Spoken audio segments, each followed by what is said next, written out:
इससे पहले भी क्लास थी आपकी? No ma'am. 9 बजे नहीं थी कोई class? No ma'am. No ma'am. अच्छा। मैम एक बार रोल ऑफ मर्चेंडाइजिंग वाले मैम ये बाइंग वाला और सेलिंग वाला बता दो। Good morning ma'am. Good morning. कौन सा वाला point? Good morning ma'am. Ma'am वो रोल ऑफ मर्चेंडाइजिंग वाले में। एक मिनट।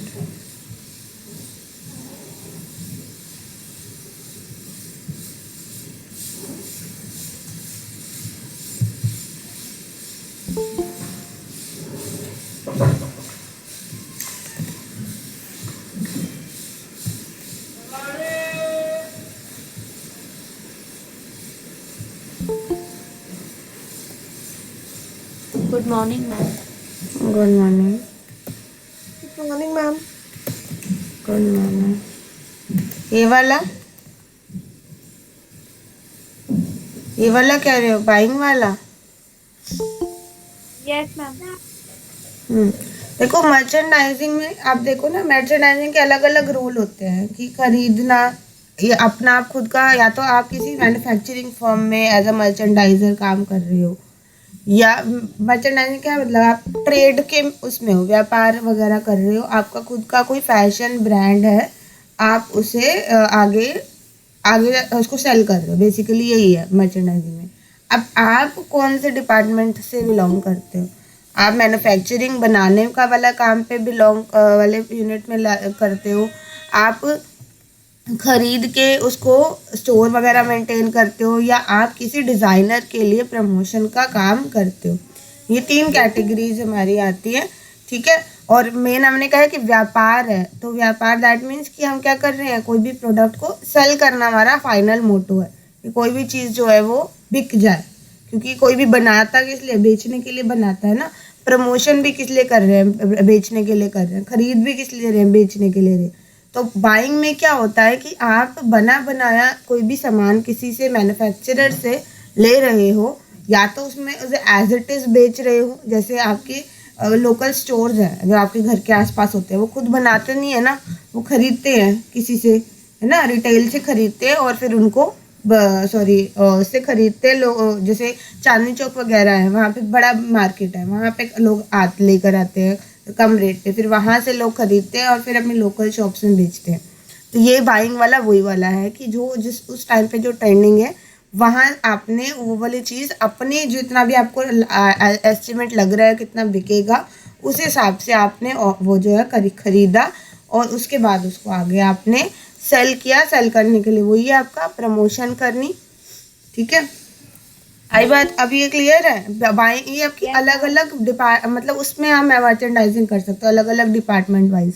मैन्युफैक्चरिंग एक और डिपार्टमेंट हो गया, यहाँ पे भी मर्चेंडाइजर चाहिए होता है, बाइंग में भी चाहिए होता है, प्रमोशन में भी चाहिए होता है, और फाइनल सेलिंग तो हमारा अल्टीमेट गोल है ही, ठीक है। क्लियर है? ये वाला मैंने आपको बता दिया है, यस रिटेल। मैम। हाँ, अलग अलग इसमें हमारा एक्सपोर्ट हाउस, रिटेल ये हाउस, थर्ड वाला बाइंग। बता दो एक बार, export house merchandising. Export house यानी कि जो बाहर बेच रहे हैं, एक्सपोर्ट अंडरस्टैंड, ये वाला merchandising, export house, there are 2 type of merchandising in export house. अब मैंने ये भी बताया ना 4 लेवल्स है, बायर आता है, ठीक है, एंड प्रोडक्शन मैनेज। अब मर्चेंडाइजर ये मेन है कि बायर, ये वाला बायर मर्चेंडाइजर, ये जो हमने ये वाला किया है, ये वाला बायर मर्चेंडाइजर, और एक जो है प्रोडक्शन मर्चेंडाइजर यानी ये वाला मर्चेंडाइजर, ठीक है। अब काम ही कर रहे हैं, एक्सपोर्ट का कर रहे हैं, ये इंडिया में नहीं, बाहर एक्सपोर्ट आप कर रहे हो किसी और कंट्री में, तो ये वाला हो गया। अब इनके बीच में भी दो, अब बायर जो होगा उसमें वो कौन होगा, वो दूसरी कंट्री का होगा, और जो प्रोडक्शन वाला होगा वो इसी कंट्री का होगा।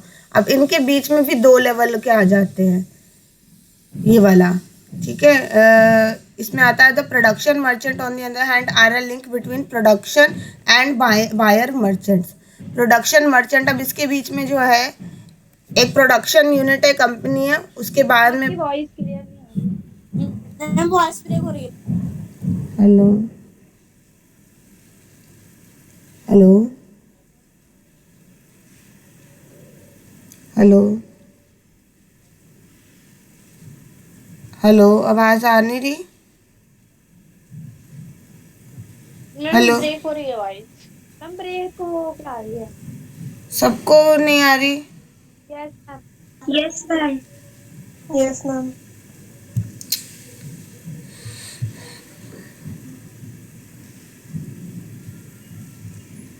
अब आ रही है? No ma'am. मैम अब ठीक है। ठीक है।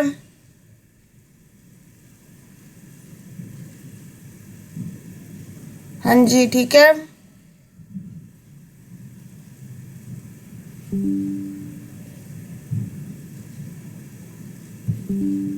आ रही है आवाज सबको? मैम कट करके आ रही स्टिल ब्रेक हो रही है।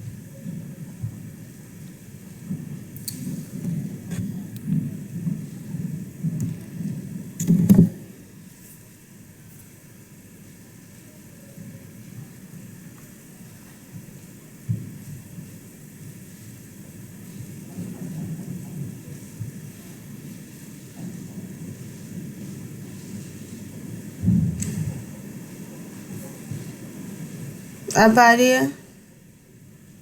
Yes ma'am. Yes, ma'am. ठीक है।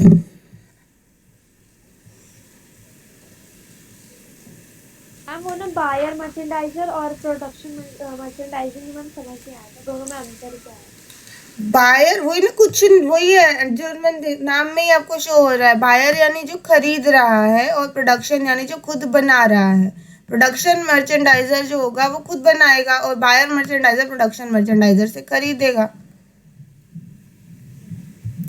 ठीक है, मेन बस इतना डिफरेंस है। और उनके बीच में भी दो लिंक होते हैं। एक होता है मर्चेंट, और एक जो है बाइंग कंपनी एक हो गई, और एक हो गया प्रोडक्शन कंपनी, और उनमें बायर मर्चेंट और प्रोडक्शन मर्चेंट। ठीक है, क्लियर है? Yes ma'am. अब आज वाले चैप्टर पे आ जाए, इसके क्वेश्चन डिस्कस मैम कर। और पूछना है हाँ बोलो। मैम, वो जो रेडिएशन डिजाइन होता है ना, वो कैसे होता है? रेडिएशन में आपको मैंने बताया, रेडिएशन जैसे आपकी सनरेज को आप इमेजिन करो। ठीक है, सनरेज कैसे आती है, बढ़ती जाती धीरे धीरे धीरे धीरे, है ना? तो इस फॉर्म में अगर कुछ होगा, एक एक सेंटर पॉइंट है जहां से सबसे लोएस्ट रेडिएशन मतलब होगी, और फिर वो आगे आगे की तरफ फैलेगी। तो इसी तरीके का अगर डिज़ाइन है, एक सेंटर पॉइंट से स्टार्ट हो रहा है और वो आगे एक्सपैंड हो रहा है, तो वो आपका रेडिएशन में आएगा। जैसे आप मान लो टाई एंड डाई करते हो, टाई एंड डाई में आपने बीच में लिया सेंटर, और उसके बाद आपने क्या किया, उसको जो कहीं पे भी सर्कल बनाया कुछ किया, तो उसमें आप कलर जैसे कि आपको फैल रहा है, जितना ज़्यादा जो जितना ज़्यादा एरिया कवर हो रहा है कलर से, सेंटर में कम एरिया होगा, और बाहर आगे जाते जाते एरिया बढ़ जाएगा, वो भी रेडिएशन। अब यही आप अलग अलग कलर्स के साथ करते हो, तो ये एक रेडिएशन का एग्जांपल आता है। लेट मी एक्सप्लेन, एक मिनट।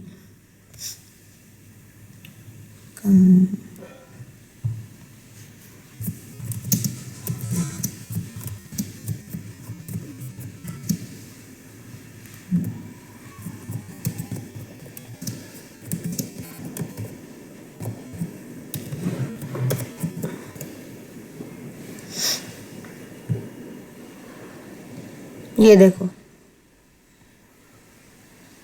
क्या हो रहा है, एक्सपैंड हो रहा है ना धीरे धीरे धीरे धीरे। यहाँ सबसे कम कलर है, धीरे धीरे क्या हो रहे हैं, बढ़ रहे हैं। तो ये रेडिएशन का एग्जांपल आ गया आपका। मैम जो हमने फोल्ड करके मैम टाई एंड डाई किया था, वो भी फिर इसी का एग्जांपल है। वो फोल्ड करके आपने किया था, बट आपने अलग वो कौन सा वाला डिजाइन लिया, वो सारे इसमें नहीं मैम वो आएंगे टाइम। पेन मैम डाल के मैम जो टाई हाँ, किया था। पेन वाला इसमें आएगा।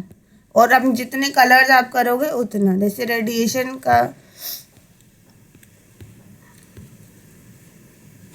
एक मिनट, रेडिएशन का पैटर्न ऐसा होता है ना,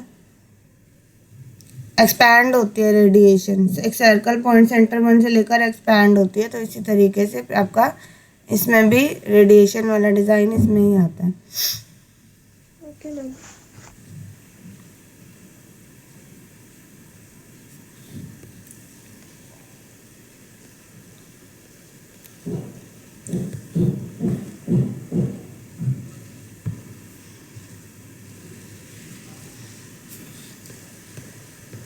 जैसे ये है, इसमें भी सेंटर से होकर बढ़ रहा है। आई बात समझ? एक सेंटर पॉइंट होगा। आपकी उसमें भी था, आपके उसमें एक ड्रेस थी, उसमें यहाँ पे सेंटर पॉइंट था इस वाली साइड पे, और यहाँ से वो डिज़ाइन जो है, वो लाइंस जो है वो आगे एक्सपैंड हो रही थी। तो उस टाइम ये वाला जैसे आई गेस ये यहाँ से, जैसे यहाँ सेंटर पॉइंट है और यहाँ से ये लाइंस जो है एक्सपैंड हो रही हैं। आई बात समझ? तो ये भी रेडिएशन है। आगे हाँ, तो सेंटर पॉइंट ज़रूरी नहीं है कि कहीं से भी सेंटर शुरू हो सकता। Okay ma'am. अभी अलग अलग तरीके से आप कर सकते हो इंसर्ट। अब जैसे यहाँ पे यहाँ सेंटर पॉइंट है, यहाँ पे यहाँ सेंटर पॉइंट है, कहीं पे भी आ सकता है। क्लियर है? Yes ma'am. और कोई डाउट किसी को? आगे बढ़े।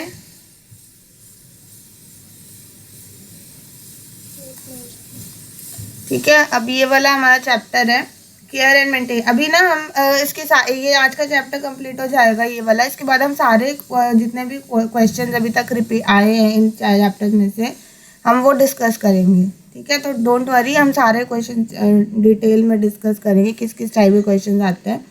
एक बार ये कोर्स वाला आपका पार्ट कंप्लीट हो जाए तो हमारा अब नेक्स्ट चैप्टर जो है वो है care and maintenance of fabric in institutions. अब हमने जैसे हॉस्पिटैलिटी मैनेजमेंट वाले में हमने थोड़ा सा किया था कि जब लॉन्ड्री वाला जो हमने किया उसमें किया था, हाउसकीपिंग वाले में। हाउसकीपिंग में मैंने कहा था ना कि वो लिनन्स हो गए, जो कर्टन्स हो गए, बेडशीट्स हो गई, वो सब क्या करते हैं, चेंज करते हैं रूटीन वाइज कि अलग अलग डेली जब भी कोई गिरने गेस्ट आता है वो चेंज करते हैं।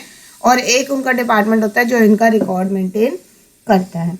अब रिकॉर्ड मेंटेन करता है तो उसके लिए आपका एक प्रॉपर, या तो वहाँ पे कोई ऐसा यूनिट होनी चाहिए जहाँ पे वो कपड़े धोए जाएंगे, फिर उनको प्रेस किया जाएगा, कहीं से अगर कोई स्टेन लगा होगा वो हटाया जाएगा, प्रॉपर कौन सा फैब्रिक कौन से तरीके से वॉश किया जा रहा है उन सब का रिकॉर्ड रखा जाएगा, और जौन सी चीज़ जहाँ की है वो वापस वहीं पहुँच जाए, ये चीज़ का ध्यान रखना होता है। जैसे अगर मान लीजिए कोई गेस्ट है, उनके खुद के कोई कपड़े हैं, उन्होंने लॉन्ड्री के लिए दिए, तो वहाँ उसी गेस्ट के कपड़े ही वापस, क्योंकि होटल में तो इतने सारे लोग रहते हैं तो उनके सारे के सारे कपड़े एग्जैक्ट उन्हीं के ही हों, एक्सचेंज ना हो जाए या कोई गुम ना जाए।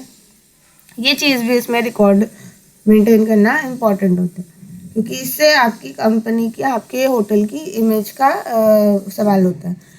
ठीक है, तो ऐसे ही अलग अलग हमारी ऑर्गेनाइजेशंस होती है जिनको ज़रूरत पड़ती है बार बार फैब्रिक्स को वॉश करवाने की, उनकी केयर करवाने की, या तो डेली बेसिस पे या वीकली बेसिस पे या मंथली बेसिस पे या एनुअल बेसिस पे। ठीक है, तो अब ऐसे कौन कौन से ऑर्गेनाइजेशन हो सकती हैं जिनको लार्ज स्केल पे कपड़े जो है, जिनको ये सब कराने की ज़रूरत पड़ती है इस फैसिलिटी की? कोई बता सकता है?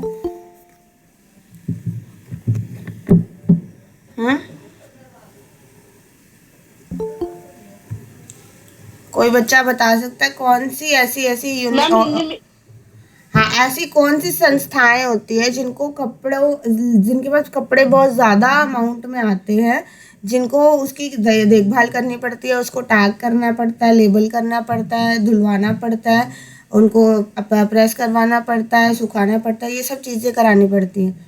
ऐसा कौन कौन सी संस्थाएं आपके हिसाब से हो सकती हैं जिनको ये सब देखभाल की ज़रूरत पड़ेगी? एक तो मैंने बता दिया होटल इंडस्ट्री। ठीक है, होटल्स में लोग आते हैं, रहते हैं, वहाँ पे सबके कपड़े होते हैं, और कुछ नहीं तो रेस्टोरेंट वगैरह में भी खाना वाना, उनके वो टेबल क्लॉथ्स वगैरह ये सब होते हैं, तो वो सब उनको कराने पड़ते हैं। और मुझे आप एग्जांपल बताइए और कौन कौन से डिपार्टमेंट्स होते हैं, ऑर्गेनाइजेशंस होती हैं जिनको इस सुविधा की ज़रूरत पड़ती है? संस्थाओं, कौन सी संस्थाएं आएंगी बेसिकली इसमें?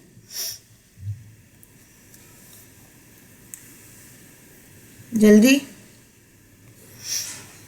थोड़ा दिमाग लगाओ, कौन से होते हैं होटल से? हाँ, हॉस्पिटल्स में क्योंकि इतना ही स्केल का है, हॉस्पिटल में पेशेंट्स हैं। अब हॉस्पिटल में मेन क्या चीज़ देखनी होगी कि पेशेंट है, बीमार इंसान है, तो वहाँ तो डेली चेंज होगा, ठीक है। तो इसीलिए वहाँ पे तो ये बिज़नेस बहुत ज़्यादा करता है फ्लरिश, क्योंकि वहाँ डेली ये चीज़ होती है।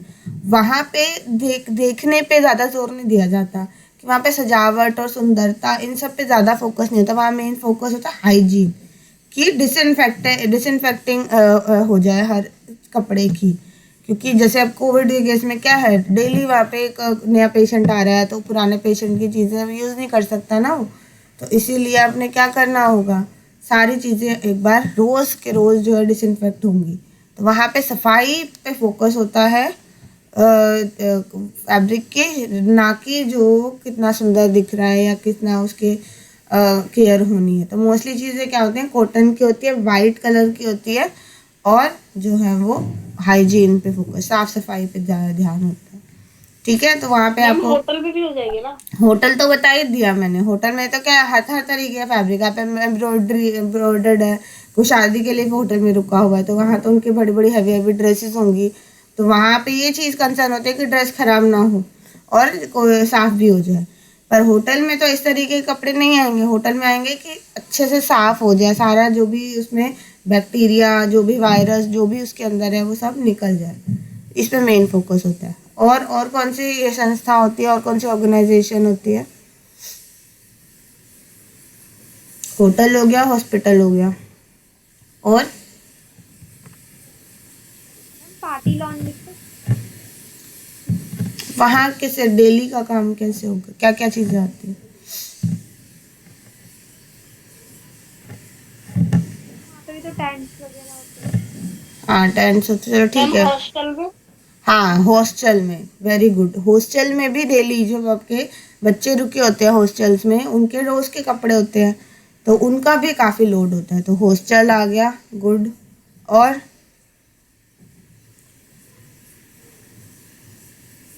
मैम जो कपड़े धोने वाली लॉन्ड्रीज होती हैं, जैसे मैम धोबी वगैरह।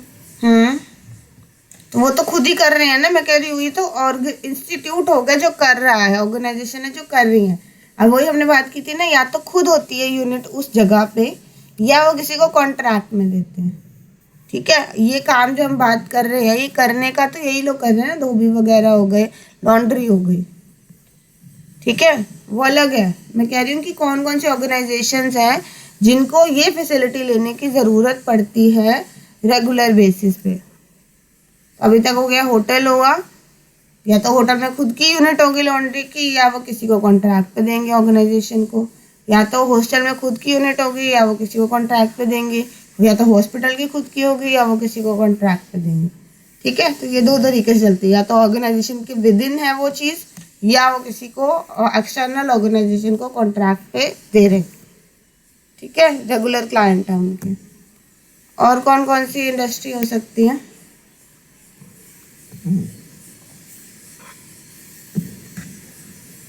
हॉस्टल, होटल्स, और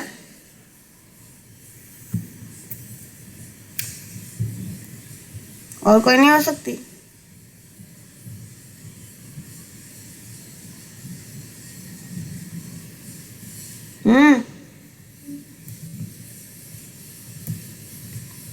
हमें याद ही नहीं आ रहा है।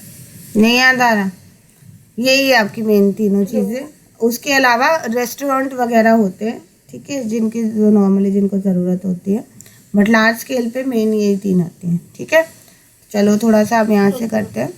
After completing this section the learner will be able to, अब हम ये सेक्शन जो हम कर रहे हैं, ये यूनिट कर रहे हैं, इसका क्या मेन ऑब्जेक्टिव है? इसमें तो पहले तो केयर और प्रिंसिपल की क्यों ज़रूरत है फैब्रिक की, हम ऐसे ही क्यों नहीं छोड़ देते कपड़े को, या ऐसे ही घर पे क्यों नहीं धो लेते, अपने हिसाब से क्यों नहीं, बिना कुछ सीखे, बिना ट्रेनिंग के, बिना इसके पीछे के प्रिंसिपल्स को समझे हम नॉर्मली क्यों नहीं कर लेते इस काम को। Describe the concept of care, कैसे किया जाता है ये इंडस्ट्रीज़ में, बड़े इंस्टीट्यूशंस में, जैसे हॉस्पिटल, होटल्स में क्या प्रोसीजर होता है। Explain the process and equipment use required and their usage. अब इसमें हमारा आएगा कि इस प्रोसेस को करने के लिए कौन कौन से इक्विपमेंट्स की ज़रूरत पड़ती है और वो कैसे काम करते हैं। Discuss how a student can prepare career in this field, और आप अपना करियर इस फील्ड में कैसे बना सकते हो। ठीक है, तो कपड़े की देखभाल और रख रखाव में आप कैसे अपना करियर बना सकते हो, इसकी क्यों ज़रूरत है, ये कैसे किया जाता है बड़े बड़े ऑर्गेनाइजेशंस में, और इसमें किन किन उपकरणों की ज़रूरत पड़ती है वो हम इसमें पढ़ेंगे। ठीक है, क्लियर है, ये हल्का सा आइडिया लग गया आपको। अब हम आते हैं डिटेल में। The use of fabric in a family setup for apparel and house hold is well known. अब हमें हमारे घर में तो कपड़े नॉर्मली क्या वॉशिंग मशीन लगा ली या हाथ से धो लिए, बट एक बड़े ऑर्गेनाइजेशन में ये काम इस तरीके से नहीं हो सकता। You may also be aware that some special fabric are used for industrial purpose, for interior in institutions, for heat and sound insulation, and for bandages, mask, etc. in hospital। तो फैब्रिक के अलग अलग organisation में अलग अलग काम के लिए होता है, जैसे कि हीट से बचने के लिए फैब्रिक यूज़ होता है, साउंड इंसुलेशन के लिए जैसे थिएटर्स वगैरह में यूज़ होता है, जो आपके होते हैं कॉन्फ्रेंस हॉल्स होते हैं वहाँ पे यूज़ होता है, हॉस्पिटल्स में बैंडेज मास्क इन सब के लिए होता है। Since fabric with special properties are selected for specific usage and functionality, हर कपड़े की अपनी एक प्रॉपर्टी होती है और उसका अपना एक काम होता है। जैसे मास्क बनाने के लिए आप सिलिकॉन का मास्क तो नहीं बना सकते, आप नायलॉन का मास्क नहीं बना सकते, आप कॉटन का ही मास्क बना सकते हो ना, कॉटन फैब्रिक ही आप यूज़ कर सकते हो, क्योंकि वो इजी बनाने में भी इजी होता है और धोने में भी इजी होता है। So it become easy important that these characters are retained for the expected life of the material. और हमारा ये काम होता है कि जब भी हम कोई फैब्रिक किसी फंक्शन के लिए, किसी फंक्शन मतलब किसी काम के लिए अगर हम तैयार कर रहे हैं तो उसकी मैक्सिमम यूटिलिटी हो, ज़्यादा से ज़्यादा समय तक वो चले और सही रहे। बेसिकली अगर आप कोई कपड़ा भी खरीदने जाते हो, आप यही पैसे खर्च रहे हो उसके लिए, तो आप कोशिश करते हो कि वो ज़्यादा से ज़्यादा समय तक चले, लंबे समय तक चले। सोचते हो ना यही चीज़, क्योंकि आप इसी से पैसे स्पेंड कर रहे हो, तो आप यही क्या चाहते हो कि वो जैसा आपको फर्स्ट डे लग रहा है वैसा आपको 4 साल बाद भी वैसा का वैसा ही मिले। ये हमारा एक एम होता है। पर कई बार हम क्या करते हैं, उसकी केयर ढंग से नहीं करते, जिस वजह से वो क्या होता है, ख़राब हो जाता है जल्दी। तो हम अगर प्रॉपर तरीके से अगर हमें ये कॉन्सेप्ट क्लियर होगा तो फिर हम वो कपड़ा जो है लंबे टाइम तक चला सकते हैं। Efforts are also made to prolong the period of serviceability of the product by taking good care of them। अब इस पीरियड को हम और बढ़ा भी सकते हैं अगर हम उसकी केयर अच्छे से करेंगे। Care and maintenance of fabric includes 2 aspects: keeping material free of physical damage and rectifying any damage that may have occurred during the use।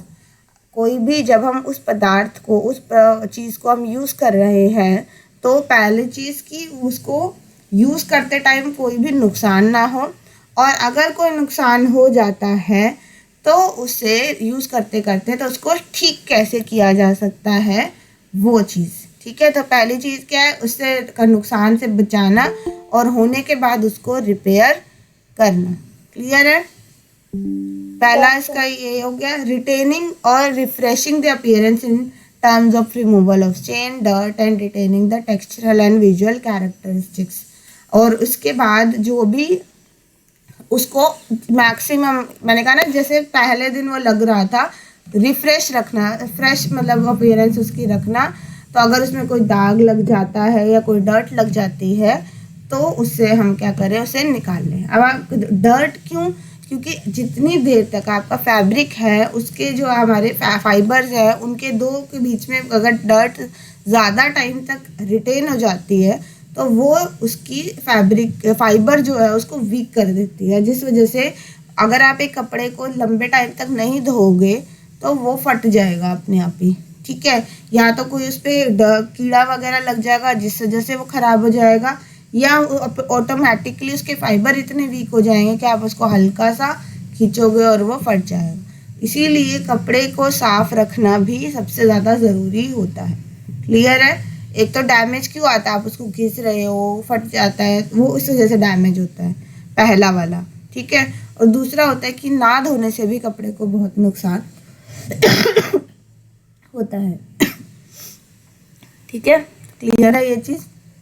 दो चीज़ें हमें करनी है कि उसमें से एक डर्ट और स्टेन को हटाना है और दूसरा उसको किसी डैमेज से हटाना है। और जब हो जाए अगर उसमें कोई डैमेज या अगर कोई स्टेन लग जाता है तो उसको निकालते कैसे हैं ताकि वो फ्रेश नज़र आए, बिल्कुल एज इट इज़ जैसा वो पहले दिन लग रहा था। ये दो चीज़ें के ऊपर हम फोकस करते हैं जब हम कपड़े की देखभाल या रख रखाव या जो है care and maintenance of fabric की अगर हम बात करते हैं। तो ये चैप्टर हमने हल्का सा लास्ट 11th क्लास में भी करा था, किसी को अगर याद हो तो। अब हम इसे लार्ज स्केल पर कैसे करते हैं उसके ऊपर फोकस करेंगे कि बड़ी कंपनीज जहाँ पे इतने ज़्यादा अमाउंट में कपड़े होते हैं, जिनके पास बड़े बड़े अलग अलग तरीके के कपड़े आते हैं, तो वो इसको कैसे करेंगे। बेसिक कॉन्सेप्ट क्या है? Clean fresh hygienic cloth spotless crisp household linens are the outcome of successful laundering and dry cleaning. तो अगर आपको कहीं पे भी किसी भी जगह पे इंस्टीट्यूशन में अगर आपको साफ बिल्कुल स्पॉटलेस बिल्कुल नया अगर आपको दिख रहा है, दैट मीन्स कि उसकी लॉन्ड्री जो है या ड्राई क्लीनिंग बहुत अच्छे तरीके से हुई है। Laundry is both science and an art. Laundry एक कला भी है और विज्ञान भी है, साइंस भी है। It is a science because it is based on application of scientific principles and technique. Laundry science क्यों है? क्योंकि अब हमने करा ना हर फैब्रिक को उसके बेसिक साइंटिफिक क्या नेचर है, कौन सा केमिकल उस पर यूज़ हो सकता है, कौन सी टेक्निक उस पर यूज़ हो सकती है और कौन सी उसको ख़राब करेगी, ये क्या है? एक साइंस है बेसिक। ठीक है, तो scientific principles and technique use करके लॉन्ड्री की जाती है। It is also an art since its application requires mastering of certain skill to produce aesthetically pleasing result। Art इसलिए है क्योंकि इसमें हमें जो चीज़ चाहिए वो सिर्फ कपड़ा को साफ करना ही नहीं है, उसको सुंदर दिखाना भी है। तो किस तरीके से उसे एक स्किल, एक टाइम टू टाइम एक एक्सपर्टीज गेन करने के बाद ही वो इंसान कर पाता है, बिकॉज आपको वो कपड़े की लुक भी सही रखनी होती है। ठीक है, तो इसीलिए इसमें आपका साइंस भी आता है और इसमें आपकी आर्ट भी आती है। क्लियर है ये चीज़ आपको? ये एक बार हिंदी में एक्सप्लोर कर लिया। बेटा हिंदी में ही तो बता रही हूँ मैं, सुनो ध्यान से। साफ करना होता है अगर किसी कपड़े को, तो आपने जो धुलाई लॉन्ड्री के जो सिद्धांतों का प्रयोग करते हैं, इसमें वैज्ञानिक सिद्धांतों को भी प्रयोग किया जाता है और कलाम को इसलिए बोला जाता है क्योंकि आप इतने निपुण हो जाते हो उस काम को कर करके कि आपको पता है कि किस तरीके से हमें इसे करेंगे कि हमें फाइनल जो रिजल्ट है वो सुंदर नज़र आएगा। ठीक है, तो इसीलिए आप कोई चीज़ बार बार करते हो तो आपको एक हैबिट हो जाती है ना, आपको एक्सपर्टीज हो जाती है उसके अंदर। तो इसी तरीके से वो कला में आपका आ जाता, स्किल में आ जाता है वो चीज़। ठीक है, वो दोनों चीज़ें चाहिए होती हैं। You are aware that care and maintenance requirement of different fabrics depend on different fiber content। यही हम जो साइंस की अगर हम बात कर रहे हैं तो हर रेशा होता है उसकी अपनी एक विशेषता होती है, अपनी एक प्रॉपर्टी होती है। अब हर कपड़े का अलग फाइबर कंटेंट होगा, उसमें अलग तरीके से धागा या यार्न बनाया जाएगा, अलग तरीके से वो फैब्रिक को बुना जाएगा, अलग तरीके की फिनिशिंग दी जाएगी और अलग तरीके की उसकी यूजेज होगी। अब कॉटन को हम एन नंबर के एन टाइप के लिए यूज़ कर सकते हैं। कॉटन आपका आपकी चादर में भी यूज़ होता है, उसकी वो अलग यूज़ में है, आपके पहनने के कपड़े में भी यूज़ होता है। एक जो आपका पोछा होता है, डस्टर होता है, वो भी कॉटन से बनता है। तो वो अलग अलग क्यों हो जाती है इनकी यूसेज? क्योंकि उनमें सब में अलग अलग फाइबर कंटेंट, अलग तरीके से धागा बनाना, अलग तरीके से उसको बुनाई करना, ये सब इन्वॉल्व होता है, इसीलिए उसकी अलग अलग यूसेज है। फाइबर वही है, कॉटन ही है, पर उसे कैसे कितने फाइबर कंटेंट रखा गया, कितना यार्न, कैसे यार्न घुमाया गया, ट्विस्ट कैसे थी उसकी, कैसे उसको वीव किया है, उसको निट किया है, क्या किया है उसके साथ, तो इस तरीके से डिपेंड करता है कि उसकी क्या यूसेज आएगी। यू आर ऑल्सो अवेयर, तो इसीलिए आप सिर्फ ये नहीं है कि आप एक कॉटन जो है, अब आपको ये पता है कि इसमें इसका फाइबर कंटेंट कॉटन वाले का अलग है, इस वाले का अलग है, इसको वीव किया है, इसको निट किया है, तो अब उसकी जो आप लॉन्ड्री करेंगे तो दोनों की मेथड में चेंज करना पड़ेगा, क्योंकि एक हो सकता है वीक हो और एक हो सकता है स्ट्रांगली वूवन हो। ठीक है, तो इस हिसाब से इसके लिए आपको नॉलेज होनी, कैसे आइडेंटिफाई करते हैं, कैसे फैब्रिक को टेस्ट करते हैं, वो चीज़ आपको होनी ज़रूरी है। You are also aware of the process of laundry, stain removal, role of water, suitability of soap detergent, method of washing, finishing, ironing, hot pressing, folding, ये सब आपको पता है क्योंकि आपने एक तो घर पे भी आप ये चीज़ करते हो, कपड़ा धोना, का दाग निकालना, पानी, डिटर्जेंट कैसे धोते हैं, कैसे फिनिशिंग करते हैं, एक तो घर पे भी करते हो। और लास्ट ईयर हमने 11th का जो हमारा लास्ट चैप्टर था उसमें भी हमने ये चीज़ सीखी थी। पूरे सारे के सारे कौन कौन सी प्रोसेसिंग होती है वो सब हमने लास्ट चैप्टर में क्लियर कवर की थी। तो जिसको नहीं अगर ये चीज़ आ रही, एक बार अपनी 11th की बुक निकालिए, लास्ट चैप्टर पढ़िए, आपको क्लियर हो जाएंगी। ठीक है, तो क्या क्या प्रोसेस से गुजरता है एक फैब्रिक, वो हमने कवर किया हुआ है। लेट अस नाउ ब्रीफली, अब हमें वो चीज़ बड़े बड़े इक्विपमेंट्स में कैसे होंगी वो उस पर फोकस करना है। ठीक है, बेसिक प्रिंसिपल हमने लास्ट ईयर करा था, अब हम इसमें क्या करेंगे, इसकी एप्लीकेशन करेंगे लार्ज स्केल पे। ठीक है, अब क्या क्या इक्विपमेंट्स यूज़ होते हैं, मेन हमें वॉशिंग इक्विपमेंट चाहिए होते हैं, ड्राइंग इक्विपमेंट चाहिए होते हैं, आयरन इक्विपमेंट चाहिए होते हैं। ठीक है, वॉशिंग इक्विपमेंट में क्या आपका आता है, क्या इक्विपमेंट होता है वॉशिंग में?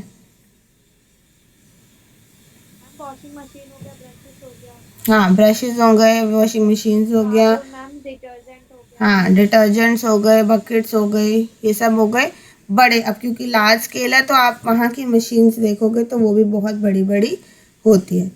एक मिनट,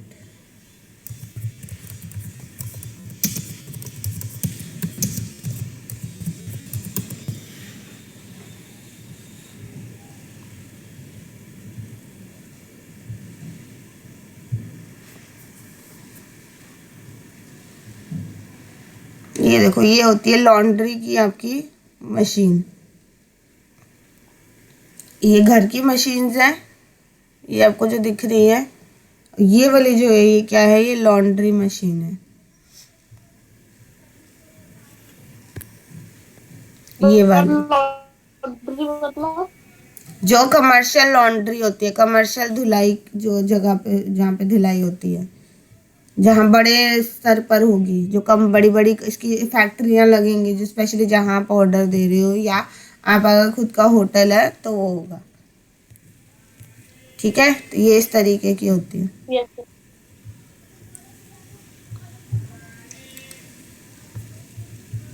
ठीक है, फिर ड्राइंग, इसी तरीके से जिस तरीके के वॉशर्स होते हैं, वॉशिंग मशीन्स होते हैं, उसी तरीके के ड्रायर्स भी होते हैं कमर्शियल।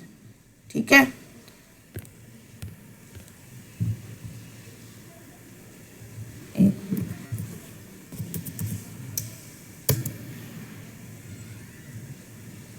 देखो इसी तरीके के ड्रायर्स भी होते हैं।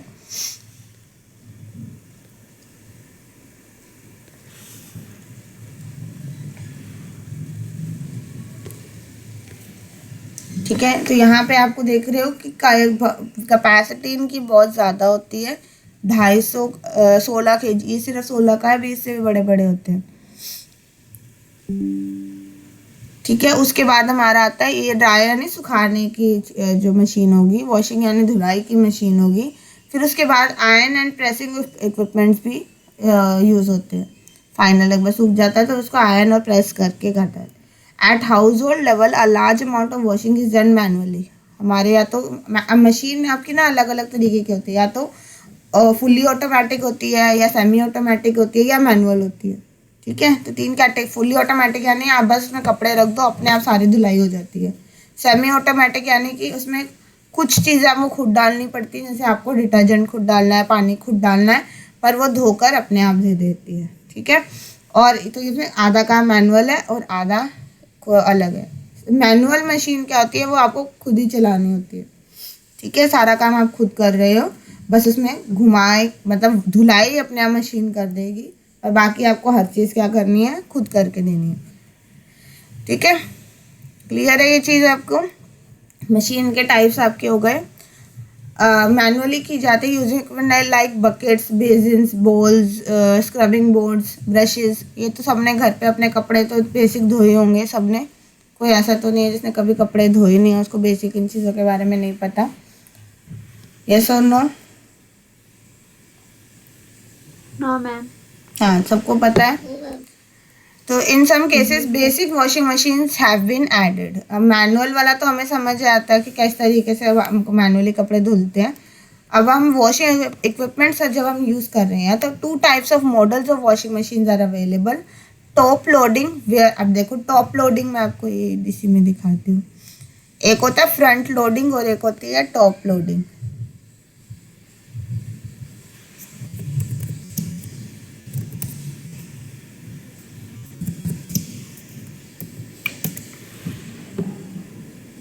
ये आपकी टॉप लोडिंग मशीन है, ऊपर से कपड़े डालते हो आप इनको, ठीक है। दिख रही है ये आपको, ऊपर से कपड़े, यहाँ जो डोर है वो कहाँ है, ऊपर है, जहाँ से मशीन खुलती है, ठीक है। दूसरी आपकी होती है फ्रंट लोडिंग। फ्रंट लोडिंग जहाँ यहाँ से खुलती है, ठीक है। जिस तरीके से आपका फ्रिज का डोर खुलता है उस तरीके से ये भी खुलती है। तो 2 तरीके के मॉडल्स आते हैं वॉशिंग मशीन के। टॉप लोडिंग जहाँ से ऊपर से खुलती है एंड फ्रंट लोडिंग जहाँ से फ्रंट साइड से गारमेंट्स डाले जाते हैं। इसमें पिक्चर नहीं है। 2 टब मशीन भी हमने देखी हुई है। 2 टब मशीन क्या होती है? हम एक बार दिखा दो। हम जिसमें एक में धुलते हैं और एक में सूखते हाँ, 2 टब्स होते हैं उसमें, ठीक है। ये रहा 2 टब है इसमें, क्लियर है? एक नहीं है, 2 टब्स होंगे। हैं। Yes ma'am. These washing may further be fully automatic, semi automatic and manually operated। ये मैं बता ही चुकी हूँ आपको। फुल्ली यानी कि आप सिंगल टाइम सेटल कर दोगे और वहाँ पे वाटर अपने आप जाएगा, टेम्परेचर ऑफ वाटर कंट्रोल होगा, वाटर साइकिल अपने आप, आपने ये सब इन्फॉर्मेशन फीड कर दी, बस अब उसके बाद आप छोड़ दोगे, कपड़ा पूरा आपका सारा धुल कर सूख कर निकल आएगा, ठीक है। फिर आता है आपका semi automatic. These machines require intervention of the operators at frequent intervals. थोड़े थोड़े देर बाद आपको जाना पड़ता है। Rinse water in such machine has to be filled and drained out with each cycle. बार बार आप एक बैच करते हो, फिर उसके बाद आप उसको कपड़ों को खंगालते हो, फिर उसके बाद आप करते हो। ज़्यादातर सेमी ऑटोमेटिक हमारी 2 टब मशीन होती हैं, जहाँ पे स्पिनिंग अलग होती है और मतलब रिंसिंग या स्पिनिंग जो भी बोलो आप, वो अलग होती है, और कपड़ा धुलाई जो होती है वो अलग होती है। मैनुअली में क्या होता है, इन दीज मशीन 50% और more of the work is manually done by the, अपने तो निचोड़ना खुद है, रिंसिंग खुद करनी है, बस धो धो कर वो मशीन दे देगी। तो 50% काम मशीन करती है, 50% मैनुअली होता है, ठीक है। जो पहले हुआ करती थी वो ज़्यादातर मैनुअल मशीन, सिंगल टब होती थी, उसमें आप क्या कर रहे हो, पानी डाल खुद रहे हो, सब आपने को डिटर्जेंट अपने आप डाला, सब कुछ डाला, उसके बाद बस घुमा कर उस मशीन ने दे दी, फिर आप बाद में रिंसिंग आप खुद कर रहे हो अलग टब में, ठीक है, उसी टब में दोबारा से चेंज करके कर रहे हो, क्लियर है। तो वो आपका मैनुअल मशीन होती है। हमें रिंसिंग मतलब खंगालना होता है ना? हाँ, खंगालना, ठीक है। अब automatic washer perform the following. अब ऑटोमेटिक जो हम बात कर रहे हैं, फुल्ली ऑटोमेटिक वाली क्या करती हैं, फिलिंग ऑफ वाटर, पानी खुद भरती हैं, वाटर लेवल कंट्रोल अपने आप हो जाता है। The water level is controlled इधर ऑटोमेटिकली और मैनुअली, ठीक है। या तो आप मैनुअल मशीन होगी तो आप मैनुअली करोगे, ऑटोमेटिक होगी तो ऑटोमेटिकली वाटर का लेवल कंट्रोल हो जाएगा। Regulation of temperature of water, पानी का टेम्परेचर कपड़े के अकॉर्डिंग, हमने कपड़े का टाइप डाल दिया तो वो अपने आप ऑटोमेटिक वाली टेम्परेचर कंट्रोल कर लेती है। कि मान लीजिए आपका जो है वुलन है, तो वुलन यानी कि आपके ऊनी कपड़ों को आप गर्म पानी से नहीं धोते हो, तो उसमें अपने आप वाटर ठंडा पानी यूज़ होगा उसमें ऑटोमेटिकली। अगर आप कॉटन धो रहे हो, कॉटन में आप गर्म यूज़ कर सकते हो तो उसमें गर्म होगा। आप सिल्क ले रहे हो, मॉडरेट वाटर यूज़ होगा तो उसमें आप इस हिसाब से करोगे, ठीक है। तो उसमें भी गर्म पानी नहीं यूज़ हो सकता, तो इस हिसाब से वाटर कंट्रोल करना ज़रूरी होता है। The machine has a button अपने आप हो जाता है? ऑटोमेटिक में अपने आप होता है, मैनुअली में आपको देखना पड़ेगा कि आप कौन से टाइप का फैब्रिक यूज़ कर रहे हो, तो उस हिसाब से पानी का टेम्परेचर आप कंट्रोल करो, ठीक है। मेन ये चीज़ें हमें करनी होती हैं। ऑटोमेटिक वॉशर की वैसे बात हो रही है तो ऑटोमेटिक में अपने आप हो जाता है। The machine has a button, dial or panel indication which permits selection of desired temperature of water. ठीक है, पानी का टेम्परेचर कंट्रोल होता है, वो पैनल होता है, उसमें आप टाइप ऑफ फैब्रिक डालो, वो अपने आप कंट्रोल कर लेता है. The temperature may be same for wash and rinse or different for the two operation. तो धोने के लिए भी आप डाल सकते हो अलग की, धोने के लिए अलग और रिंसिंग के लिए अलग टेम्परेचर, या दोनों आप सेम भी रख सकते हो, उसमें ऑप्शन होता है. जब इसके बाद आपका बेसिक चीज़ें हो गई, पानी डल गया, पानी कंट्रोल, लेवल कंट्रोल हो गया, टेम्परेचर कंट्रोल हो. अब आते हैं मेन वॉशिंग. ये इम्पॉर्टेंट है आपका, इसमें आपका क्वेश्चन आ जाता है कि वॉशिंग में क्या क्या स्टेप्स आते हैं, कौन कौन सी मेथड्स इंक्लूड होती हैं. तो the principle of all washing machine is to keep the fabric in movement in the washing solution to carry away the dirt. अब वॉशिंग मशीन में जो आपका रोटेशन वाला टब होता है, वो उसका मेन होता है कि कपड़े को मूवमेंट करना, क्योंकि डर्ट जो है आपको कोशिश करनी है कि वो डिटर्जेंट वाले पानी से जितना ज़्यादा कपड़े का कांटेक्ट होगा, जितनी ज़्यादा मूवमेंट होगी, उतना डर्ट को एजिटेशन मिलेगा. डर्ट अपने पोजीशन से, आपको पता है ना माइसिल स्ट्रक्चर्स बनते हैं जब भी डर्ट रिमूवल होती है, पढ़े हैं केमिस्ट्री में, ठीक है, ऑर्गेनिक में पढ़े होंगे ना. तो आपने उसमें वो स्ट्रक्चर्स आपके वो फॉर्मेशन हमें करनी है. उसके लिए मेन ये चीज़ है कि डिटर्जेंट वाटर जो है वो डर्ट की मैक्सिमम कांटेक्ट में रहे. और वो कैसे हम इंश्योर करते हैं, जब हम फैब्रिक को और पानी को, सॉल्यूशन वाले जो पानी है उसको जितना ज़्यादा हम कांटेक्ट में रखेंगे, मूवमेंट में रखेंगे. तो the major method of this are agitation. तो पहला क्या है, मूवमेंट किससे होती है, एजिटेशन से. एजिटेशन जो होती है ये टॉप लोडिंग मशीन में होती है. एजिटेटर हैज़ ब्लेड विच में रोटेट. जिस तरीके से आपकी मिक्सी काम करती हैं, जो टॉप लोडिंग मशीन्स होती हैं वो मिक्सी की तरह काम करती हैं.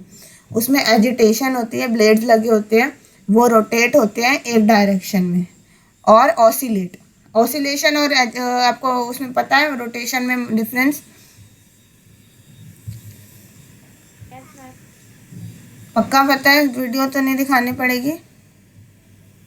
ऑसिलेशन क्या होता है, जैसे आपके घड़ी का टांका होता है, वो कांटा होता है जिस तरीके से मूव करता है, उसे क्या बोलते हैं हम, ऑसिलेशन. दो डायरेक्शन में, है ना. और जो आपका रोटेशन है, जिस तरीके से आपका, मैंने मिक्सी का एग्जांपल दिया, मिक्सी जैसे वो घूम रही है तो वो क्या है आपका रोटेशन. और ऑसिलेशन जैसे कि आपका दो डायरेक्शंस में घूम रही है.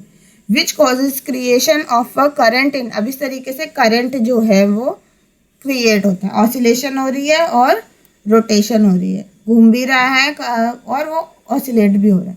Which causes the creation of current in the term forcing water into the fabric. और जिससे पानी जो है वो फैब्रिक के अंदर जाता है. सेकेंड, तो पहला मेथड एजिटेशन कैसे क्रिएट होता है, रोटेशन एंड ऑसिलेशन से. ठीक है, ब्लेड्स लगी होती हैं जो कि मूव करती हैं दो डायरेक्शन में या सेम डायरेक्शन में, जिससे करंट क्रिएट होता है और जिससे कि पानी जो है वो फैब्रिक के अंदर जाता है. क्लियर है ये चीज़ सबको, एजिटेशन.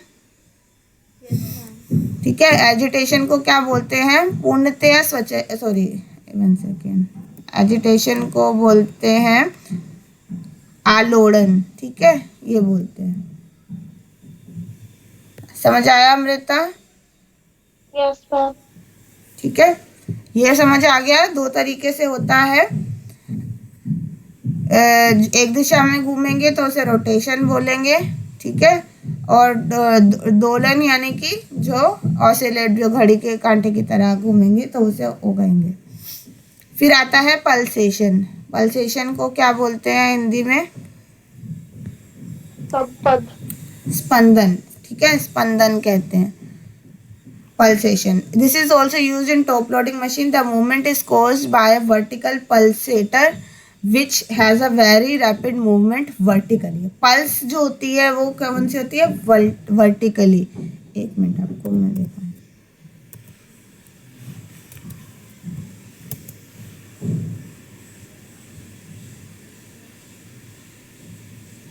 ये अब मूवमेंट किस तरीके की डायरेक्शन में हो रही है, ऊपर से नीचे की हो रही है. In this video, we'll demonstrate how to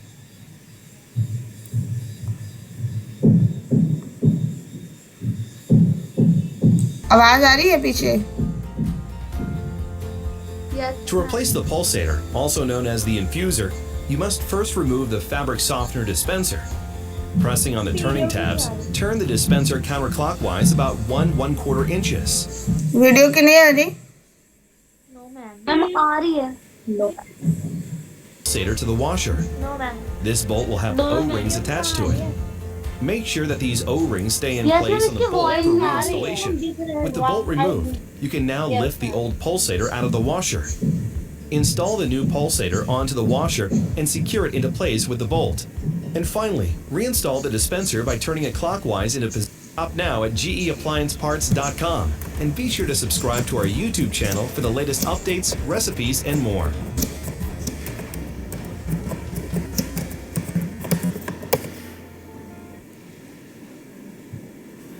ये रिपेयर का है, ये रहा. Grammarly does more than catch errors. With Grammarly, you can find. We often get asked what is the difference whether to choose a model with a center or impeller. Now by twist pulsator or impeller, an agitator is a vertical column in the center of the washer's bowl. Now by twisting back and forth while the machine is running, it moves your clothes around so that every surface receives a thorough and even clean. However, an agitator takes up valuable. ये दिखाया है इन्होंने, ये white colour का, ये agitator है, ठीक है. ये क्या है, ये ब्लेड्स लगी हुई हैं, ये इस डायरेक्शन में या तो रोटेट करती है या ऑसिलेट करती है, ए पेंडुलम की तरह, ठीक है. तो जिससे मूवमेंट क्रिएट होती है, उसे क्या बोलते हैं हम, एजिटेटर. क्लियर है ये चीज़. अभी पल्सेटर भी दिखाएंगे. Even clean. आई बात समझ, ये पीछे से साउंड नहीं आता. Yes, ma'am. However, an agitator takes up valuable drum space, which can make it tricky to wash large loads of laundry or bulky items, things like doonas and blankets. Also, an agitator's powerful wash action can sometimes be rough on your delicate clothes, and there is a risk of your garments catching on the central column and then stretching or tearing. Pulsators and impellers tend to look a bit like the propeller on a boat's outboard motor and work in a similar way, spinning back and forth to churn your wash with water. This rotates and spins your clothes for a more even wash while remaining gentle on your delicate items. Plus, the low-profile design means you can fit more items into each wash load. However, while using an impeller, layout and size of the is relative to personal preference and the number of people in your household. High-efficiency washer also senses load size, is both the water level completely submerged in water. This is normal for a high-efficiency cleaning. A low-water washer, the unique impeller motion moves items through the water rather than just simple agitation, using the movement of clothes against each other to aid cleaning. The load is moved from the outside toward the middle, with items coming up in the center and down on the outside edges. Because high-efficiency washers use less water than conventional washers, a high-efficiency HE detergent that produces low suds is required to facilitate the rinsing process. Look for the HE labels at a higher speed than conventional washers, extracting more water from your clothes and reducing drying time. High-efficiency washers look conventional top-load operate with lower water levels. The unique impeller moves small amounts of water effectively. They require high-efficiency HE detergent and they spin faster. Pulsator का मिल नहीं रहा मुझे, मैंने ढूंढा था सही, इसमें कहीं वीडियो नहीं मिल रही.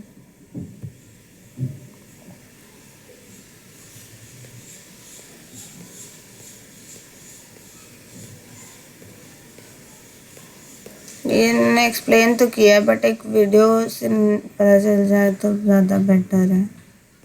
पल्सेटर बेसिकली वर्टिकल, अभी ये जो है ना मशीन से कपड़े के मूवमेंट अपवर्ड डाउनवर्ड डायरेक्शन में होती है, बस ये होता है पल्सेटर.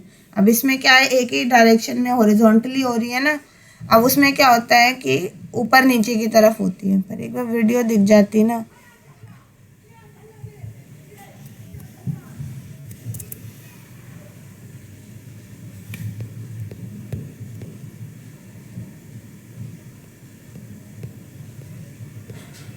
चेंज है इसमें.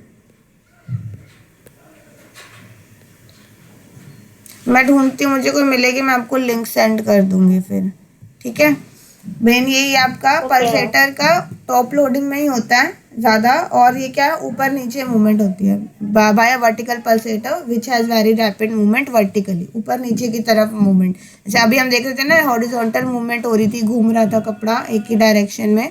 अब इसमें क्या होता है कि ऊपर नीचे की तरफ मूवमेंट होती है, पल्सेटर की वजह से होता है वो, ठीक है।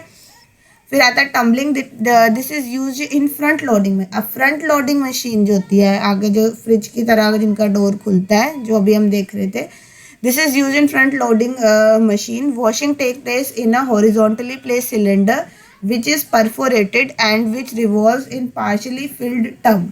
अब एक मिनट,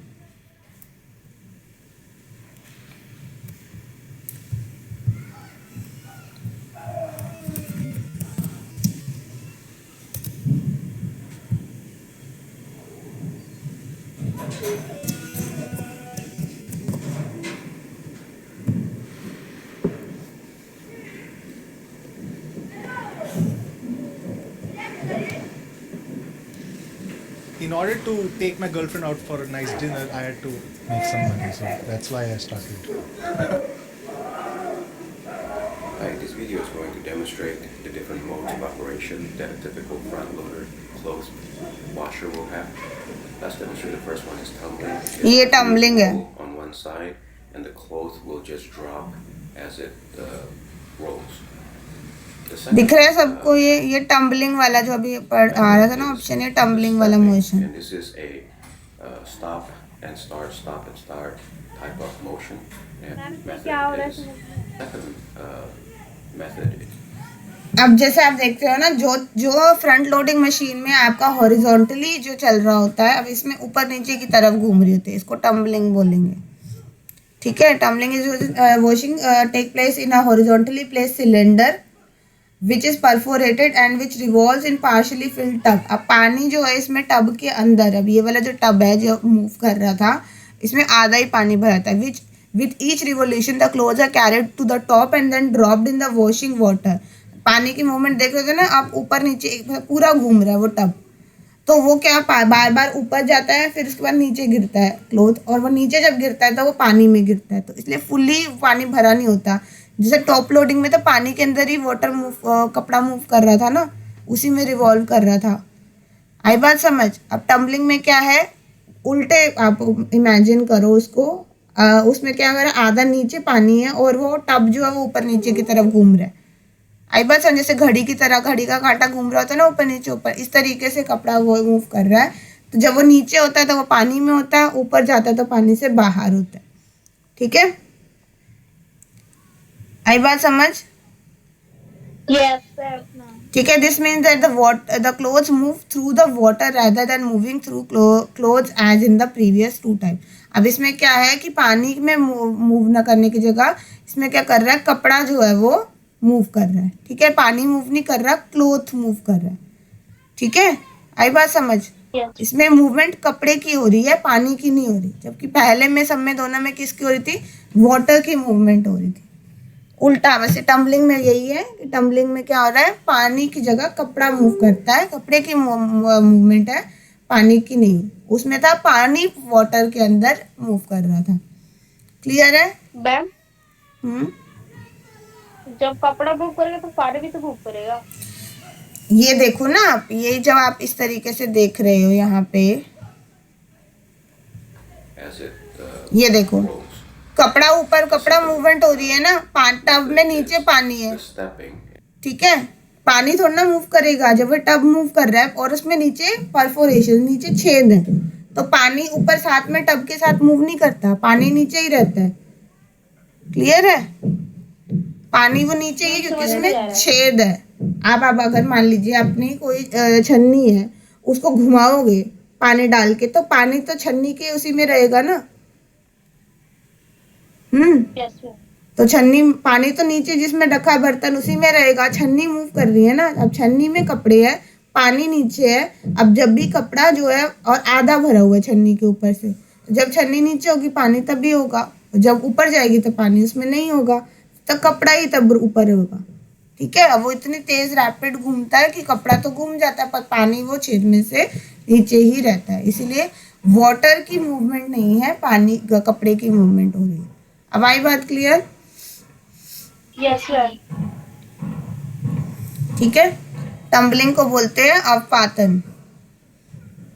ठीक है, अब समझ आ गया? तो तीनों चीजें, पल्सेशन में अपवर्ड डाउनवर्ड मूवमेंट होती है, जो आपका एजिटेशन में या तो ऑसिलेशन है उसी जगह पे वैसे वहां पे घूमी जा रहा है पेंडुलम की तरह, या पूरा रोटेट हो रहा है गोल गोल चक्कर की तरह। ठीक है, और इन दोनों में पानी की मूवमेंट हो रही है, और टम्बलिंग में पानी की जगह क्या हो रहा है, वाटर मूव कर रहा है, और वो जो सिलेंडर है वो घूम रहा है। सिलेंडर जो है वो घूम रहा है, और नीचे टब है, टब में पानी है, तब पानी जो है वो नीचे ही है, कपड़ा जो ऊपर नीचे मूवमेंट होने से जो पानी के कांटेक्ट में आता है और मूवमेंट क्रिएट होती है। depending on the size of the machine and the type of fabric to be treated, the agitators must be made of plastic, metal and bakelite। 11 बज गए, मेरी नेक्स्ट क्लास स्टार्ट है, आज इतना ही करते हैं, बाकी नेक्स्ट क्लास में कंटिन्यू करेंगे। ठीक है।